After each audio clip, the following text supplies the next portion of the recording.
ಬಂಧುಗಳೇ ಹಾಗೂ ಪ್ರೀತಿಯ ಮಾಧ್ಯಮದ ಮಿತ್ರರೇ, ಚಾಮುಂಡಿ ಬೆಟ್ಟದ ಮೇಲಿರುವ ಮುಖ್ಯ ರಸ್ತೆ ನಾಡದೇವತೆ ಜಗನ್ಮಾತಿನಲ್ಲಿರುವ ಪುಣ್ಯಕ್ಷೇತ್ರದಲ್ಲಿ ಹಣದ ಆಸೆಗೆ ಕಳಪೆ ಕಾಮಗಾರಿ ಮಾಡಿ ರಸ್ತೆ ಮಾಡಿದ ಕೇವಲ 3 ದಿನಗಳಲ್ಲಿ ಕಿತ್ತು ಹಾಳಾಗಿದೆ.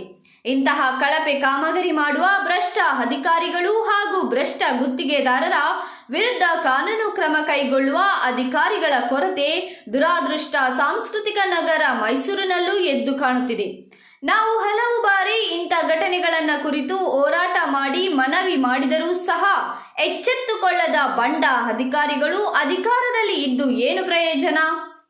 ಧೈರ್ಯದೊಮ್ಮೆ ತಾಕಿತ್ತು ಕಾನೂನು ಸಂವಿಧಾನ ಗೊತ್ತಿಲ್ಲದ ಅಧಿಕಾರಿಗಳು ಆಸೆಗೆ ಬಲಿಯಾಗಿ ಕಳಪೆ ಗುಣಮಟ್ಟದ ಕೆಲಸಗಳಿಗೆ ಇವರು ಯಾವ ರೀತಿ ಬಿಲ್ಲನ್ನು ಮಾಡುತ್ತಾರೆ? ಇಂತಹ ಅಧಿಕಾರಿಗಳಿಗೆ ತಕ್ಕ ಶಿಕ್ಷೆ ಆಗಬೇಕು, ಉತ್ತಮ ಗುಣಮಟ್ಟದ ಕೆಲಸಗಳೂ ಆಗಬೇಕು ಎಂಬುದು ನಮ್ಮ ಮೈಸೂರು ಹೃದಯವಂತ ಕನ್ನಡಿಗರ ಬಳಗದ ಗುರಿ.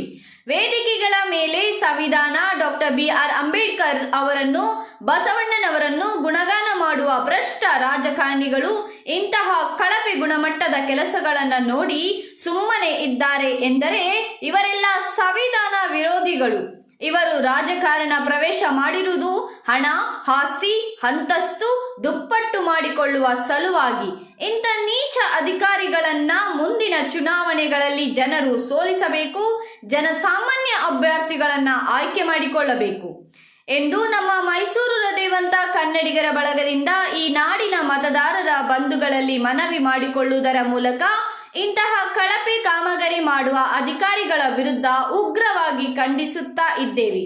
ಧಿಕ್ಕಾರವಿರಲಿ ಭ್ರಷ್ಟ ಅಧಿಕಾರಿಗಳಿಗೆ, ಧಿಕ್ಕಾರವಿರಲಿ ಭ್ರಷ್ಟ ರಾಜಕಾರಣಿಗಳಿಗೆ ಎಂದು ಮೈಸೂರು ಹೃದಯವಂತ ಕನ್ನಡಿಗರ ಬಳಗದ ಸಂಸ್ಥಾಪಕ ರಾಜ್ಯಾಧ್ಯಕ್ಷ DBK ಪರಮೇಶ್ ಅವರು ಒತ್ತಾಯಿಸಿದ್ದಾರೆ. ನಮಸ್ಕಾರ ಆತ್ಮೀಯ ಕನ್ನಡದ ಬಂಧುಗಳೇ, ನೋಡಿ ಇದು ಜಗನ್ಮಾತೆ ನಾಡದೇವತೆ ಜಗನ್ಮಾತೆ ಚಾಮುಂಡೇಶ್ವರಿ ನೆಲೆಸಿರ್ತಕ್ಕಂಥ ಪುಣ್ಯಕ್ಷೇತ್ರ. ಈ ಪುಣ್ಯಕ್ಷೇತ್ರದಲ್ಲಿ ರಸ್ತೆ ಡಾಂಬರೀಕರಣ ಪ್ಯಾಚ್ ಹಾಕಿದ್ದಾರೆ. ನೋಡಿ ಆ ಯೆಲ್ಲೋ ಕಲರ್ ಬಣ್ಣ ಮತ್ತೆ ಬಿಳಿ ಬಣ್ಣನೇ ಮಾಸಿಲ್ಲ, ಇನ್ನ ಹಾಗೆ ರಸ್ತೆ ಕಿತ್ತೋಗಿದೆ. ಇದೇ ರೀತಿ ಇದನ್ನ ಈ ರೀತಿ ಬಿಟ್ರೆ ಎಲ್ಲ ಕಿತ್ತೋಯ್ತದೆ. ಇವ್ರ ಮನೆ ಹಾಳಾಗೋರು ಮತ್ತೆ ಇನ್ನೊಂದ್ಸರಿ ಟೆಂಡರ್ ಕರೆದು ಇವ್ರ ಮನೆ ಕುಡ್ಸೋಗಿ ಇವ್ರ ಮನೆ ದೀಪ ತುಂಬಿಸ್ಕೊಳ್ಳಕ್ಕೆ ಸಾರ್ವಜನಿಕರ ದುಡ್ಡು ಯಾವ ರೀತಿ ಪೋಲ್ ಮಾಡ್ತಾರೆ ಅಂದ್ರೆ ಏಡಿ ಅಧಿಕಾರಿಗಳು, ಭ್ರಷ್ಟ ರಾಜಕಾರಣಿಗಳು ಇದಕ್ಕೆಲ್ಲ ಕುಮ್ಮಕ್ಕಿನ ಕಾರಣ ಇವತ್ತು ನಮ್ಮ ನಾಡಲ್ಲಿ ಇಷ್ಟೆಲ್ಲ ಅನ್ಯಾಯ, ಅಕ್ರಮಗಳು, ದೌರ್ಜನ್ಯಗಳು, ಕಳಪೆ ಕಾಮಗಾರಿ ತುಂಬಿ ತುಳುಕ್ತಾ ಇದೆ. ನಿಮ್ ಜನ್ಮಕ್ಕೆ ಬೆಂಕಿ ಹಾಕವ್ರೆ. ನಾಡ ದೇವತೆ ಜಗನ್ಮಾತೆ ಚಾಮುಂಡೇಶ್ವರಿ ನೆಲೆಸಿರ್ತಕ್ಕಂಥ ಇಂಥ ಪವಿತ್ರವಾದಂಥ ಪುಣ್ಯಕ್ಷೇತ್ರದಲ್ಲೂ ನೀವು ಎಕ್ಕಡೆ ದುಡ್ಡು ತಿನ್ನಕ್ ಹೋಗ್ತಿರಲ್ಲ. ಇಂಥವು ನಿಮ್ಮ ಅನ್ಯಾಯ ಕಳಪೆ ಕಾಮಗಾರಿ ಮಾಡಿ ದುಡ್ಡು ಹೊಡಿತಿದ್ರಲ್ಲ, ನಿಮ್ಗೆ ಮಾನ ಮರಿದಿಲ್ವೇನ್ರ? ನಿಮ್ಗೆ ನಾಚಿಕೆ ಇಸ್ಕಿಲ್ವೇನ್ರ? ಏಡಿ ಅಧಿಕಾರಿಗಳೇ, ನಡಬಾಕ ರಾಜಕಾರಣಿಗಳೇ, ನಿಮ್ ಜನ್ಮಕ್ಕೆ ಬೆಂಕಿ ಹಾಕೋರೆ. ನಿಮ್ಗೆ ಧೈರ್ಯ ತಮ್ಮ ತಾಕತ್ತಿಲ್ಲ ಅಂದ್ರೆ ಮುಂಡವೆ ರಾಜೀನಾಮೆ ಕೊಡಿ. ರಾಜೀನಾಮೆ ಕೊಟ್ಬಿಟ್ಟು ಯಾವ್ದಾರ ಪುಣ್ಯಕ್ಷೇತ್ರಗಳಲ್ಲಿ ಕಡ್ಲೆಕಾಯಿನೋ ಸೌತೆಕಾಯಿನ ಮಾರ್ಕೊಂಡು ಜೀವನ ಮಾಡಿ ನಿಮ್ ಜನ್ಮಕ್ಕೆ ಬೆಂಕಿ ಹಾಕಿ ನಿಮ್ನ ಯಾಕೆ ಪ್ರಶ್ನೆ ಮಾಡ್ತಾರೆ? ಇಂಥ ಪವಿತ್ರವಾದಂತ ಪುಣ್ಯಕ್ಷೇತ್ರಗಳಲ್ಲೂ ಈ ರೀತಿ ಕಳಪೆ ಕಾಮಗಾರಿ ಮಾಡಿ ಕಿತ್ತೋಗಿದೆಲ್ಲ, ನಿಮ್ಗೆ ಮಾನ ಮರ್ಯಾದೆ ಬೇಡವಾ? ಈ ಉಗ್ರವಾಗಿ ಖಂಡಿಸುವುದರ ಮೂಲಕ ನಮ್ಮ ಮೈಸೂರು ಹೃದಯವಂತ ಕನ್ನಡಿಗರ ಬಳಗದಿಂದ ಭ್ರಷ್ಟ ರಾಜಕಾರಣಿಗಳಿಗೆ, ಏಡಿ ಅಧಿಕಾರಿಗಳಿಗೆ ಧಿಕ್ಕಾರ ಕೂಗುವುದರ ಮೂಲಕ ನಮ್ಮ ಆಕ್ರೋಶವನ್ನು ಹೊರಹಾಕ್ತಾ ಇದ್ದೇವೆ.